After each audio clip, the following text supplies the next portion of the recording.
नमस्कार दोस्तों, आज हम सुनाने जा रहे हैं दाग 1973 फिल्म की दिल को छू लेने वाली कहानी।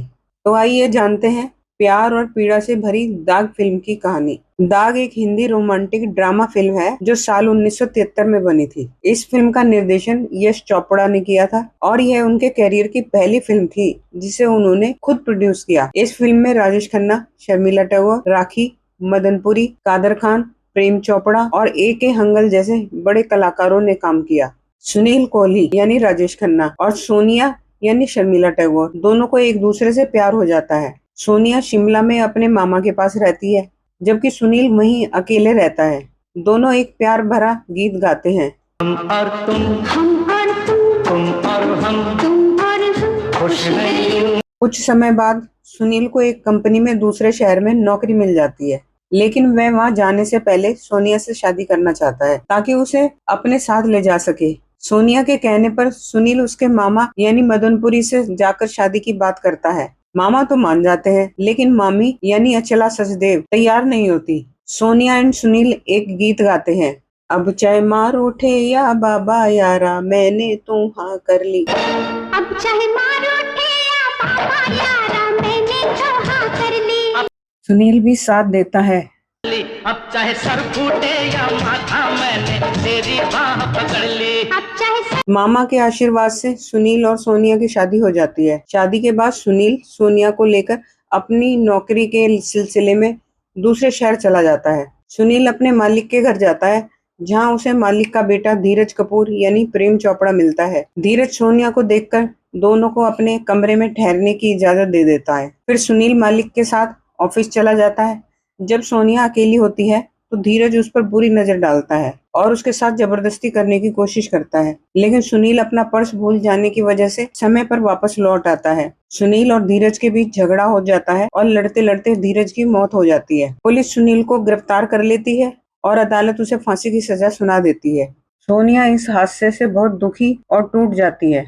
वह सुनील के जेल जाने से पहले उससे आखिरी बार मिलती है और अपने पिता के पास लौट जाती है। सुनील को जेल ले जाते समय उसे ले जाने वाली पुलिस वैन दुर्घटनाग्रस्त हो जाती है जिसमें सारे कैदी मारे जाते हैं। जब सोनिया यह खबर अखबार में पढ़ती है तो बेहोश हो जाती है। डॉक्टर उसे देखने के बाद बताते हैं कि वह मां बनने वाली है।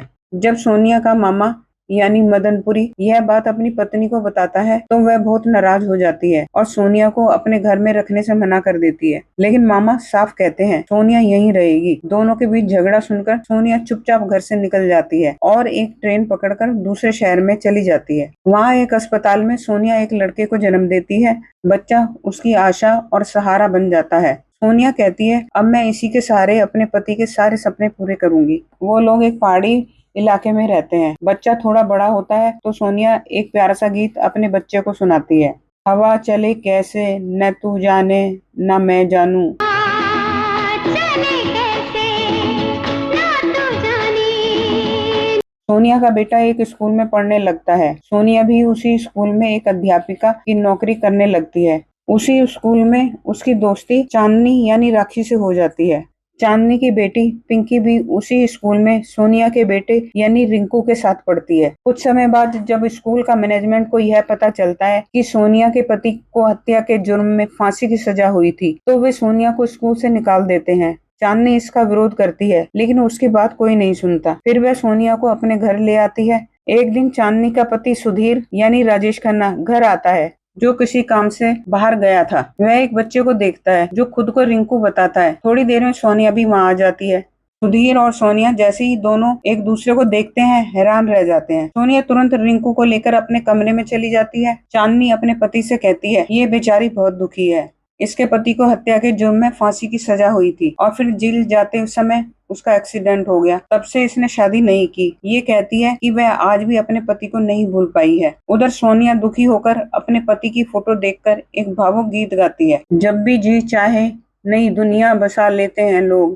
जब भी जीता है नई दुनिया बसा लेते हैं लोग, एक चेहरे पे कई चेहरे लगा लेते हैं लोग। सोनिया जब अपने पति की तस्वीर देखकर गीत गाती है तो पास वाले कमरे में सुनील भी वह गीत चुपचाप सुन रहा होता है। अगली सुबह जब सोनिया अपने बेटे रिंकू को साथ लेकर चांदनी का घर छोड़ने लगती है तो दरवाजे पर सुनील खड़ा मिलता है। वह उसका रास्ता रोकता है और कुछ कहना चाहता है, लेकिन सोनिया उसकी कोई बात सुनने को तैयार नहीं होती। वह गुस्से और दर्द में कहती है, मेरा पति अब इस दुनिया में नहीं है। तुम्हें तुम्हारी जिंदगी मुबारक हो। तुम्हारे पास सब कुछ है, गाड़ी, बंगला, पैसा। मुझे जाने दो, तुम अपनी पत्नी के साथ रहो। इस पर सुनील अपनी आपबीती सुनाता है। जिस दिन मुझे जेल ले जाया जा रहा था, रास्ते में जिस वैन में हम थे उसका एक्सीडेंट हो गया। वैन पहाड़ी से नीचे गिर गई और उसमें आग लग गई। मैं वैन से गिर गया। जब होश आया तो ऐसा लगा जैसे जिंदगी ने मुझे एक और मौका दिया है। मैं तुम्हारे मामा के घर गया, पर उन्होंने कहा कि सोनिया तो बिना कुछ बताए घर छोड़ गई।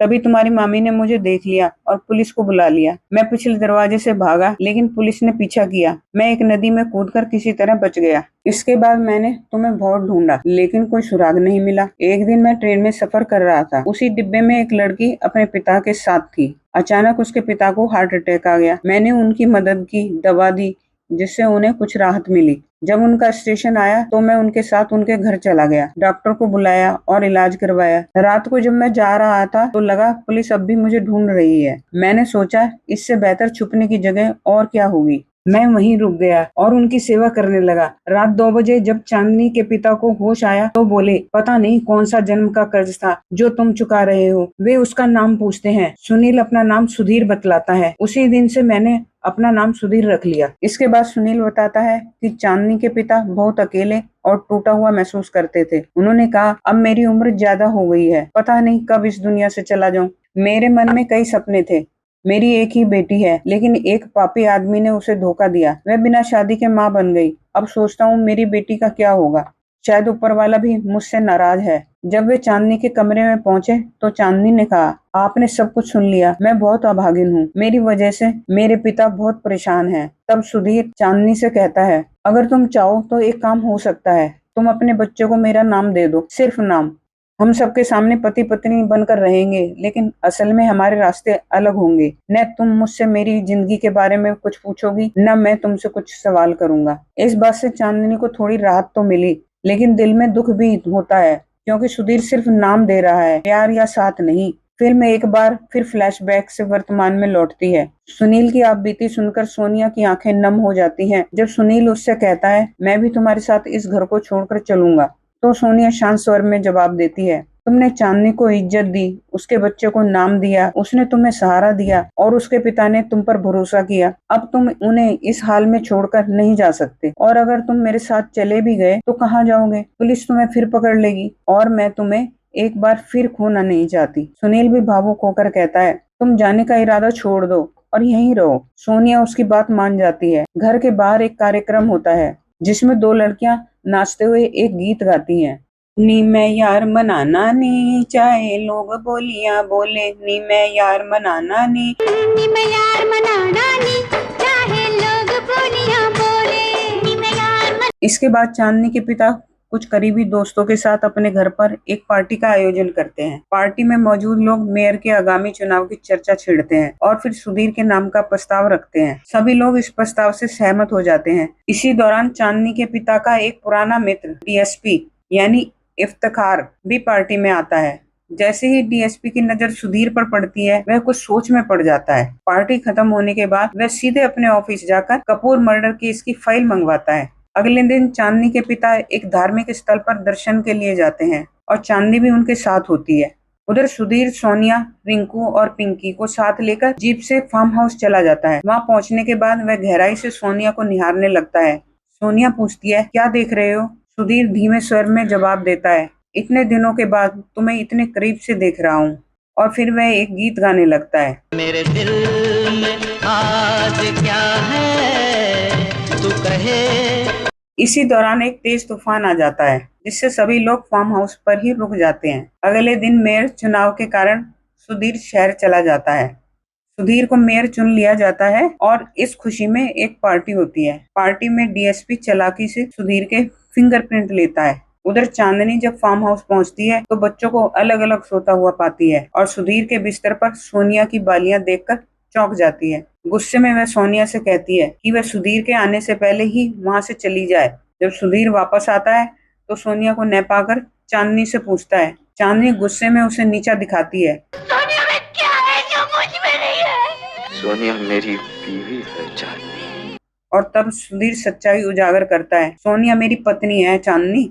यह बात सुनकर चांदनी हक्का बक्का रह जाती है। वह तुरंत रेलवे स्टेशन जाती है। वह सोनिया को रोककर कहती है, मुझे सब पता चल गया, चलो घर वापस चलते हैं। सोनिया मना करती है, लेकिन चांदनी भावुक होकर कहती है, मुझे माफ कर दो दीदी, क्या हम एक दूसरे का दुख नहीं बांट सकते? चांदनी आखिरकार सोनिया को मनाकर अपने घर वापस ले आती है। मेयर चुने जाने के बाद एक समारोह होता है जिसमें लोग मेयर साहब को सुनना चाहते हैं। सुधीर मंच पर आकर बहुत ही भावुक अंदाज में कहता है, इज्जतें, शोहरतें, उल्फतें, सब कुछ दुनिया में रहता नहीं। आज मैं हूँ जहाँ कल कोई और था। ये भी एक दौर है, वो भी एक दौर था। जब सुधीर मेयर की कुर्सी पर बैठने ही वाला होता है, तभी डीएसपी यानी इफ्तिखार पुलिस के साथ वहां आ जाता है। वह मंच पर आकर सबके सामने कहता है, एक कातिल इस कुर्सी पर नहीं बैठ सकता। इसने पैसों के लालच में चांदनी से शादी की, जबकि यह पहले से ही शादीशुदा है। चांदनी के पिता हैरान होकर पूछते हैं, क्या सबूत है आपके पास? डीएसपी जवाब देता है, 5 साल पहले सुनील ने धीरज कपूर की हत्या कर दी थी और अदालत ने उसे फांसी की सजा सुनाई थी, और यह महिला सोनिया है, सुनील की पत्नी। चांदनी भावुक होकर कहती है, यह नहीं हो सकता। सुनील एक अच्छे इंसान है। उन्होंने हमारे घर से कभी कोई स्वार्थ नहीं साधा, बल्कि हर मौके पर हमारी मदद की है। लेकिन धीरज कपूर, वह एक बदचलन और धोखेबाज आदमी था। उसने न सिर्फ मुझे धोखा दिया, बल्कि कई और लड़कियों के साथ भी अनैतिक संबंध रखे। इस मामले की गूंज अदालत तक पहुंचती है। पूरा केस न्यायालय में चलता है। डीएसपी सभी सबूतों और आरोपों को जज साहब के सामने विस्तार से प्रस्तुत करते हैं। वकील भी आरोप लगाता है, इसने दौलत की चाह में चांदनी से शादी की और एक ही समय में दो औरतों को धोखा दे रहा है। यह सुनकर चांदनी चौंक जाती है, लेकिन फिर वह सास के साथ बोलती है, नहीं, ये सब गलत है। सुधीर एक नेक इंसान है। अगर वह चाहता तो हमारे घर से बहुत ज्यादा फायदा उठा सकता था, लेकिन उसने कभी किसी चीज का लालच नहीं किया। वो मेरी इज्जत से खेल सकता था, लेकिन उसने आज तक मुझे छुआ तक नहीं। फिर चांदनी सबके सामने धीरज कपूर की सच्चाई बताती है। धीरज एक नीच और कमीना इंसान था। वह लड़कियों को फंसाकर शादी और पैसों का झांसा देता था और फिर उनकी इज्जत लूटकर छोड़ देता था। उसने मेरी इज्जत से भी खेला, लेकिन जब शादी की बात आई तो पीछे हट गया। इसके बाद सुनील का वकील भी उठकर कहता है, अपनी पत्नी, बहन या माँ की इज्जत बचाना कोई अपराध नहीं। सुनील ने अपनी पत्नी सोनिया की इज्जत बचाने के लिए धीरज से लड़ाई की और इसी दौरान धीरज की मौत हो गई। मैं अदालत से निवेदन करता हूँ कि सुनील को निर्दोष माना जाए और इंसाफ दिया जाए। जज सबकी बातें ध्यान से सुनने के बाद फैसला सुनाते हैं। सुनील को बाइज्जत बरी किया जाता है, वह निर्दोष है। यह सुनकर सोनिया और सुनील चांदनी का धन्यवाद करते हैं कि उसने समय रहते सच्चाई सबके सामने रखी। फिर वे दोनों चांदनी के घर में ही साथ रहने के लिए तैयार हो जाते हैं और इसी के साथ फिल्म दाग की यह भावनात्मक कहानी समाप्त होती है। तो दोस्तों, यह थी फिल्म दाग की पूरी कहानी। अगर आपको ये वीडियो पसंद आया हो तो लाइक करें। ऐसी ही और फिल्मों की कहानियों के लिए सब्सक्राइब करें और अपनी राय हमें कमेंट में जरूर बताएं। वीडियो को अपने दोस्तों और परिवार के साथ शेयर करना न भूलें। फिर मिलेंगे एक नई फिल्म की कहानी के साथ। धन्यवाद। तेरी जुल्फ फिर